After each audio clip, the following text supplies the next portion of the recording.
और आज बेटियों की संख्या क्यों कम हो रही है? हृदय पर हाथ रख के सोचना और रात्रि में सोने के पहले विचार करना। बेटियां हमारी धरोहर हैं, बेटियां हमारी संपदा हैं, और बेटियां हमारी संस्कृति हैं, और बेटियां हमारी सीता और सावित्रियां हैं। इसलिए बेटियों की रक्षा होनी चाहिए। मणिपुर में जो घिनौना कांड हुआ, बहुत अफसोस हुआ मुझे। जिस दिन मेरे कान में ये आवाज आई, वहां दरिंद्रों ने एक समूह के साथ बेटियों के ऊपर अनाचार अत्याचार किया, तो मैं 10 मिनट तक रोता रहा। प्रधानमंत्री जी ने भी दुख व्यक्त किया, हर राज्य के मंत्रियों ने, मुख्यमंत्रियों ने भी दुख व्यक्त किया है। ये बड़ी घिनौनी घटना। हम सीताराम जी का विवाह सुनने के लिए बैठे हैं, लेकिन जब इन घटनाओं पर ध्यान जाता है तो विचार करता हूं कि बेटियों के साथ कितना अनाचार अत्याचार हो रहा है। आज तुम्हें जागना होगा, और मैं तो कहता हूं कि कानून को जल्दी से जल्दी ये डिसीजन देना है कि उनको फांसी के फंदे पर झुलाया जाए, अपराधियों को। इसमें विलंब करने की आवश्यकता नहीं। मैं प्रार्थना करता हूं अदालतों से, मैं निवेदन करता हूं जजों से कि अति शीघ्र उनको फांसी की सजा सुनाई जाए और फांसी के फंदे पर झुलाया जाए। घर में पुत्री का जन्म होना चाहिए।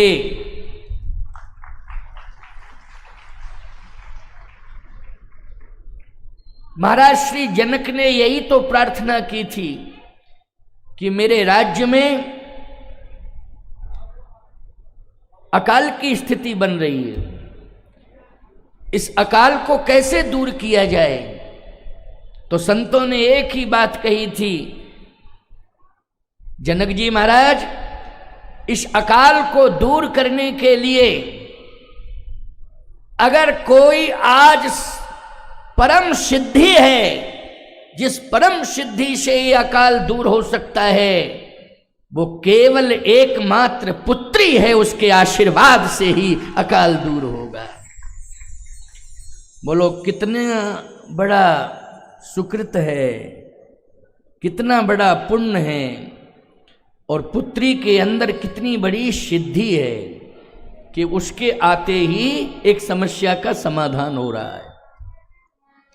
सीता जी के आने पर जल वृष्टि हुई है, और इतनी जल वृष्टि हुई है कि पूरे मिथिलांचल में हरितमा आ गई। समस्त रिद्धियां सिद्धियां वहां निवास करने लगी। इसलिए बेटी जब आती है घर में तो समाधान लेकर के आती है, समस्या लेकर नहीं आती। ये दहेज लोभियों ने आज ऐसा माहौल बना दिया है कि बेटी जन्म लेती है तो रोने लग जाते हैं और कहने लग जाते हैं कि अब मुझे विवाह में दहेज देना पड़ेगा। दहेज कहाँ से आएगा, इतना पैसा कहाँ से आएगा कि हम दहेज दे सकें। और दहेज लोभी कहते हैं कि बिना हम दहेज लिए विवाह नहीं करेंगे, बिना दहेज लिए हम विवाह नहीं कर सकते हैं। दहेज लोभियों को भी समझना चाहिए। याद रखो, ये दहेज एक दानव है। श्रद्धा से दिया हुआ दहेज दान है, और मांगा हुआ दहेज ये दानव है। इसलिए इस दानव से हमें दूर रहना। श्रद्धा से दिया हुआ दहेज क्या है? दान है। और मांगा हुआ दहेज क्या है? दानव है। इसलिए इस दानों से हमें सावधान रहना है। महाराज श्री जनक की समस्या का समाधान पुत्री ने किया। इतना बड़ा ज्ञानी, इतना बड़ा धार्मिक राजा नित्य प्रति यज्ञ करता है। कितने पुण्य अर्जित किए होंगे महाराज श्री जनक ने, लेकिन समाधान तब मिला जब पुत्री आई। इसलिए चाहे जितने बड़े ज्ञानी ध्यानी बन जाना, और चाहे जितने बड़े पद प्रतिष्ठा वाले बन जाना, समस्याओं में उलझते ही जाओगे। और भगवान से प्रार्थना कर लेना कि हे प्रभु, समस्याओं से आप कैसे उबारोगे? तो भगवान मंदिर से एक ही जवाब देंगे, जब तुम्हारे घर में पुत्री का जन्म होगा अपने आप समस्याएं दूर हो जाएंगी, अपने आप समाधान मिल जाएगा। भगवान मंदिर से यही बोलेगा। बस वाणी तुम सुन नहीं पा रहे हो, भगवान बोल तो रहे हैं, तुम बहरे हो। तुम्हें संसार की बातें सुनाई दे रही हैं, लेकिन भगवान की बात तुम्हें सुनाई नहीं दे रही। हम सुनते हैं, हमारे कान खुले हैं, एक एक शब्द हम भगवान का सुनते हैं। संसार के लोगों, ये प्रभु की वाणी है। इसलिए आज महाराज श्री जनक का नाम पहले आया है, दशरथ जी का नाम बाद में। रामायण की चौपाई पढ़ना अर्धाली, उसमें जनक जी का नाम पहले आया, बाद में आया है दशरथ जी महाराज का नाम। मैं नहीं कह रहा हूं, रामचरितमानस में लिखा है। गोस्वामी जी कहते हैं, जनक सुकृत, जनक सुकृत मूरत वैदेही,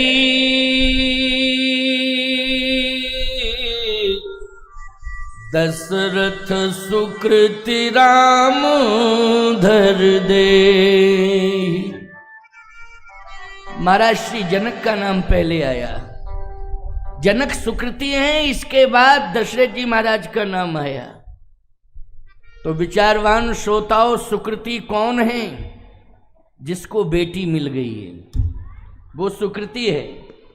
ये नीलम चंद्राकर बहुत सुकृति है, वो तुम्हें बेटियां मिली, दो दो बेटियां मिली। रजत भी भाग्यवान है, इसे भी। दोनों भाइयों को मेरा आशीर्वाद है, दोनों भाइयों को आशीर्वाद है। और जो बेटी वाले यहाँ बैठे हैं, देखो बेटा वालों को हम आशीर्वाद बाद में देंगे तो, नहीं तो नाराज हो जाओगे कि महाराज बेटा वालों को आशीर्वाद नहीं दे रहे, बेटी वालों को। पहले में जिनके घर में बेटियां हैं उनको पहले मेरा आशीर्वाद है, और जिनके घर में बेटे हैं बाद में उनको भी आशीर्वाद है, लेकिन बेटी वालों को पहले आशीर्वाद दे रहा हूं। आज बेटियों का अभाव होता जा रहा है। मैं गलत तो नहीं कह रहा हूं, बोलो भाई। संतुलन बिगड़ रहा है कि नहीं बिगड़ रहा है? और ये संतुलन बिगाड़ा किसने है? ये संतुलन बिगाड़ने वाले समाज के ही लोग हैं। हम साधु संत तो केवल कह सकते हैं, बार बार कह सकते हैं, चेतावनी भी दे सकते हैं, सावधान कर सकते हैं, लेकिन बेटा बेटी तो कहीं ना कहीं गृहस्थ परिवार से ही हमें मिलेंगे। बोलो भाई, मिलेंगे कि नहीं?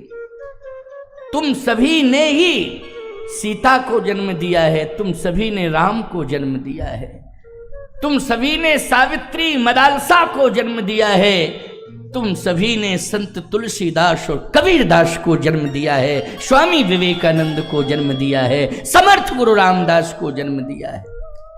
तुम सभी ने, तुम भाग्यवान हो, लेकिन आज अपने भाग्य को दुर्भाग्य में बदल रहे हो। सीताराम जी का विवाह तो मैं कहूंगा ही कहूंगा, आपको बिल्कुल पूरी तरह से प्रसन्न करूंगा, मेरा प्रयास रहेगा, लेकिन इसके पहले एक संतुलन बनाने की बात कर रहा हूं और आत्मवेदना भी सुना रहा हूं कि आज संतुलन बिगड़ रहा है, क्योंकि बेटियों की संख्या कम होती जा रही है।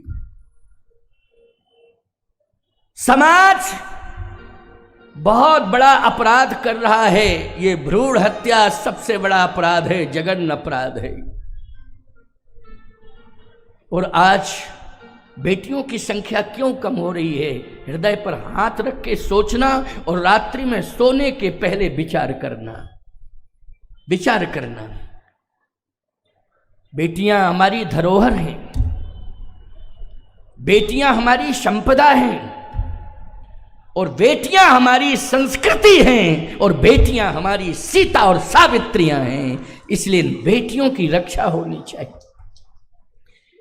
मणिपुर में जो घिनौना कांड हुआ, बहुत अफसोस हुआ मुझे। जिस दिन मेरे कान में ये आवाज आई, वहां दरिंद्रों ने एक समूह के साथ बेटियों के ऊपर अनाचार अत्याचार किया, तो मैं 10 मिनट तक रोता रहा। प्रधानमंत्री जी ने भी दुख व्यक्त किया, हर राज्य के मंत्रियों ने, मुख्यमंत्रियों ने भी दुख व्यक्त किया है। ये बड़ी घिनौनी घटना। हम सीताराम जी का विवाह सुनने के लिए बैठे हैं, लेकिन जब इन घटनाओं पर ध्यान जाता है तो विचार करता हूं कि बेटियों के साथ कितना अनाचार अत्याचार हो रहा है। आज तुम्हें जागना होगा, और मैं तो कहता हूं कि कानून को जल्दी से जल्दी ये डिसीजन देना है कि उनको फांसी के फंदे पर झुलाया जाए, अपराधियों को। इसमें विलंब करने की आवश्यकता नहीं। मैं प्रार्थना करता हूं अदालतों से, मैं निवेदन करता हूं जजों से कि अतिशीघ्र उनको फांसी की सजा सुनाई जाए और फांसी के फंदे पर झुलाया जाए। सावधान, महाराज श्री जनक को इतनी प्रसन्नता हो रही है कि घर में बेटी है, इसलिए उनको सुकृति माना गया है। जनक सुकृत मूर्ति वैदेही,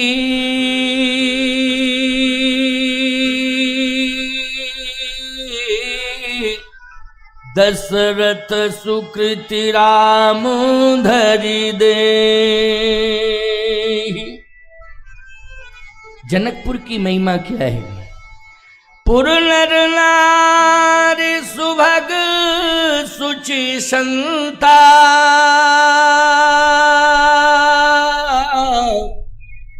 धर्मशील ज्ञानी गुणवंता।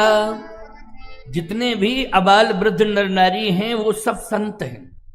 मैंने कल संकेत किया था कि संत का अर्थ केवल भेष ही नहीं है, संत का अर्थ होता है पवित्र उद्देश्य।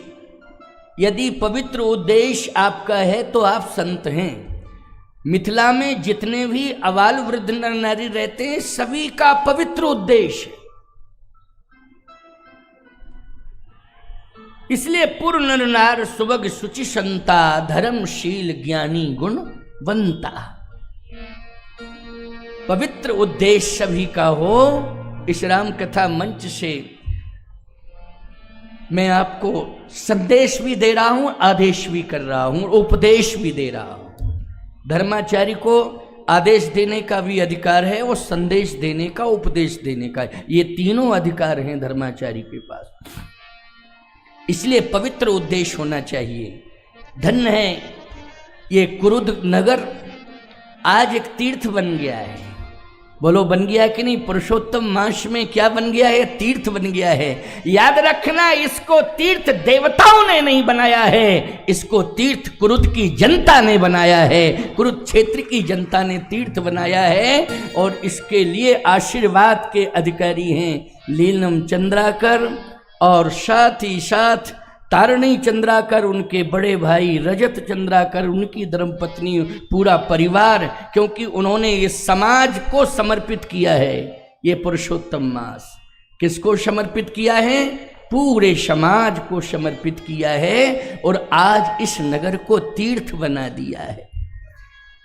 कोई आपसे यदि ये पूछे कि तीर्थ का अर्थ क्या है, बहुत से लोग कहते हैं हम तीर्थ जा रहे हैं। कोई पूछे कि तीर्थ मानी क्या होता, तो सीधे साधे लोग या बुद्धिजीवी भी एक ही बात कह देंगे, मंदिर जहां बहुत होते हैं, साधु संत पूजा पाठ जहां होता है वो तीर्थ। क्यों भाई, यही उत्तर दिया जा सकता है कि नहीं? इतना लंबा चौड़ा उत्तर देने की जरूरत ही नहीं है। सीधी सी बात, कोई पूछे तीर्थ मानी क्या है तो कह दो पवित्र। क्या कहना है? तीर्थ मानी पवित्र।